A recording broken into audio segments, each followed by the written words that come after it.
Thank you very much for the introduction.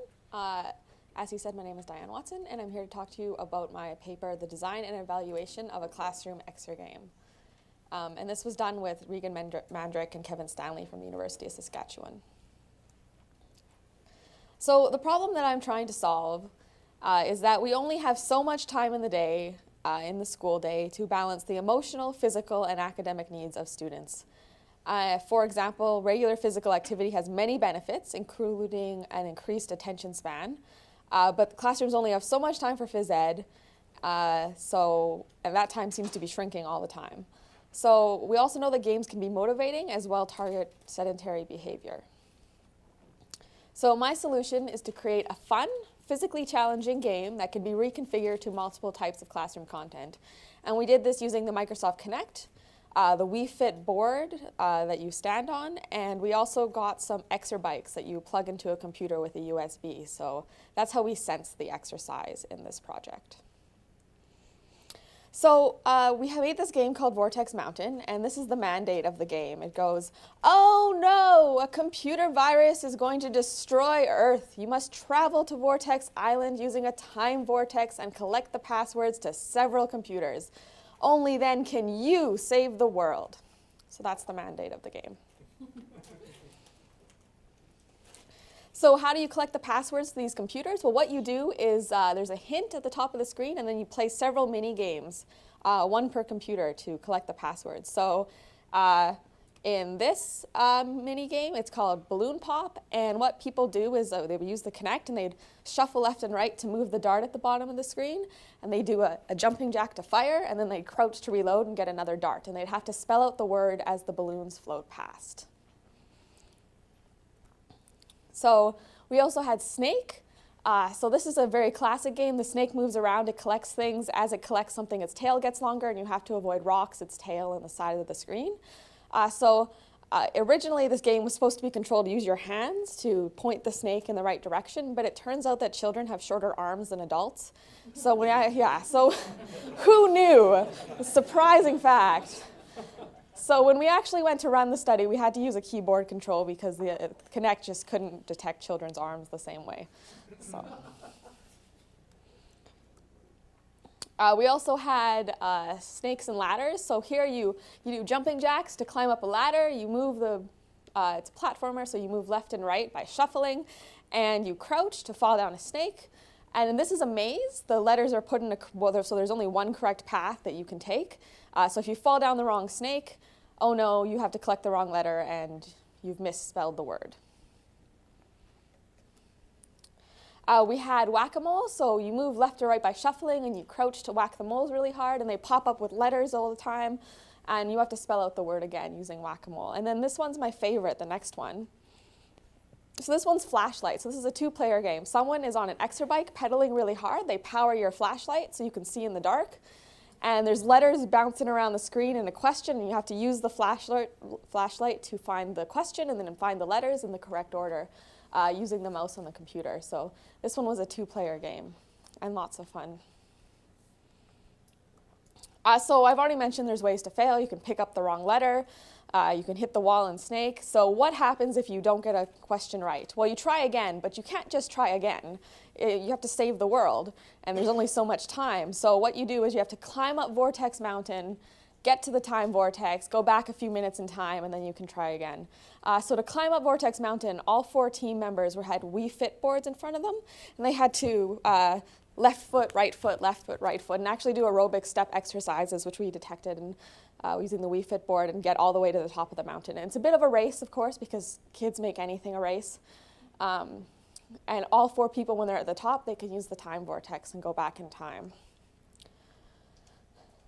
So that's basically the Exergame that we created. So we had 68 children in teams of 2 to 4, and for them this was a field trip. So they came from Silver Spring Elementary School, bunch of grade 7s out for the day, and we ran them through the experiment all at once, split into teams of 2 to 4. We collected parental consent in advance because this is a field trip and they already need parental consent, so that was actually a bit of a benefit. So what we really wanted to tease out here in our experiment is whether it was adding the exercise that was giving us benefits or whether it was adding the game. So we actually used 4 conditions. We had our Exergame, which has exercise and a game. We had a game, which had no exercise but was still a game. We had a phys ed condition where there was exercise but no of the traditional game elements. And then we had a classroom activity, which had no exercise and no game. So all students did all 4 conditions. So in each condition, the students would read an age-appropriate short story, and then they would solve word scrambles related to the content. And in the classroom, we just handed them the word scrambles, and they solved them in teams. In the phys ed condition, it was the same as classroom, except a teacher made them do short physical activity in between each question attempt. So we had them doing burpees, which I didn't know what that was, and I'm not going to demonstrate one. Jumping jacks, we had them running up and down the hallway. They were doing jump ropes. So there was a variety of physical activity between each question attempt. In the game, they move around on a virtual map from location to location and try to complete them. There's a little reset button at the top with the mountain, with Vortex Mountain. So they used the same mini games, but they were controlled with a combination of keyboard and mouse, game controllers, for example, Snakes and Ladders was a game controller. That was a mouse and keyboard, flashlight. Whack-a-mole was a mouse. So it was a variety of input control. And Vortex Mountain was still a 4-player game, but everyone got their own game controller. And instead of doing left and right with their feet, they did left and right with the triggers on the game controller to get to the top of the mountain. And I haven't mentioned this already, we also had the Exergame condition, and here we put the mini games spatially far apart, so the students had to run in between the stations if they wanted to be the first team to win. So, and that worked really well, and was probably more dangerous than we thought it was going to be. So I'm going to talk about our results, and in case anyone is wondering how we analyzed them, we did a 2x2 factor repeated measures ANOVA on all our measures. So the first thing we looked at is exertion. So we used the Borg perceived scale of exertion, and we color-coded it as often as done for children. So this says we want you to talk about your perception of exertion, and you rate it from no exertion at all to maximum exertion at the bottom.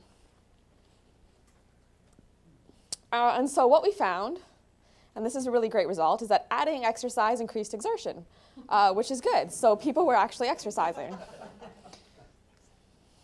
It's a good result. So we also looked at affect. So affect is emotional state. And we use this questionnaire called PAN-SX for that. So you're given a list of emotions, and you have to rate how much you feel them from very slightly or not at all to extremely. And then this collapses into 2 scales, positive and negative affect. So what we found is that both exercise and game increase positive affect or positive emotion. However, there was an interaction showing that the improvements don't really compound. So it's good to add exercise and it's good to add game, but you don't get like multiplying effects. We also looked at PENS, which stands for Players' Experience and Need Satisfaction. So it breaks engagement into 4 subscales. Competence, which is how skilled a player feels. Autonomy, which is how in control a player feels. Relatedness, which is how related to other players that they feel. And then immersion, which is how immersed the player is in the experience. And so this asks things like, I feel competent at the game, and then you have to rate it between agree and disagree. So what we found is that exercise increases feeling of competence.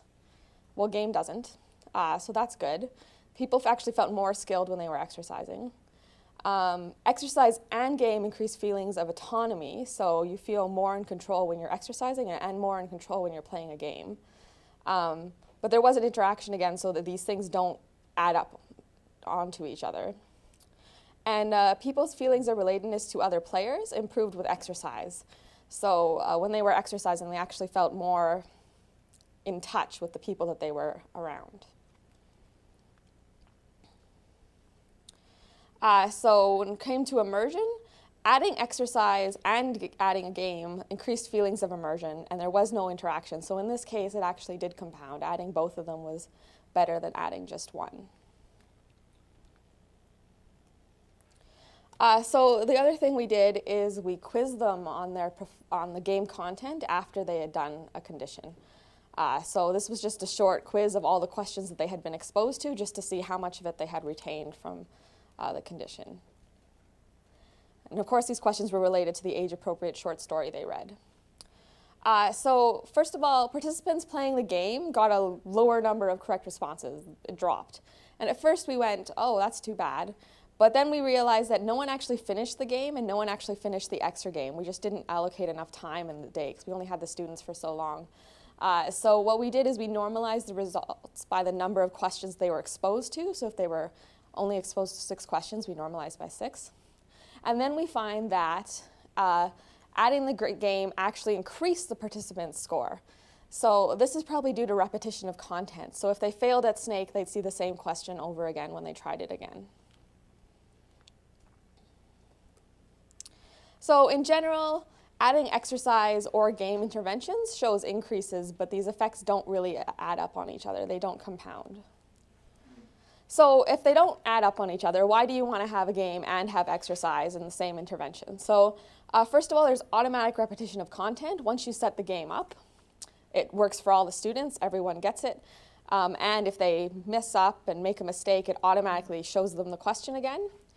You get detailed data. So if everyone is failing on one question, the teacher now knows that they need to spend more time in class on that fact. You get the physical activity of exercise.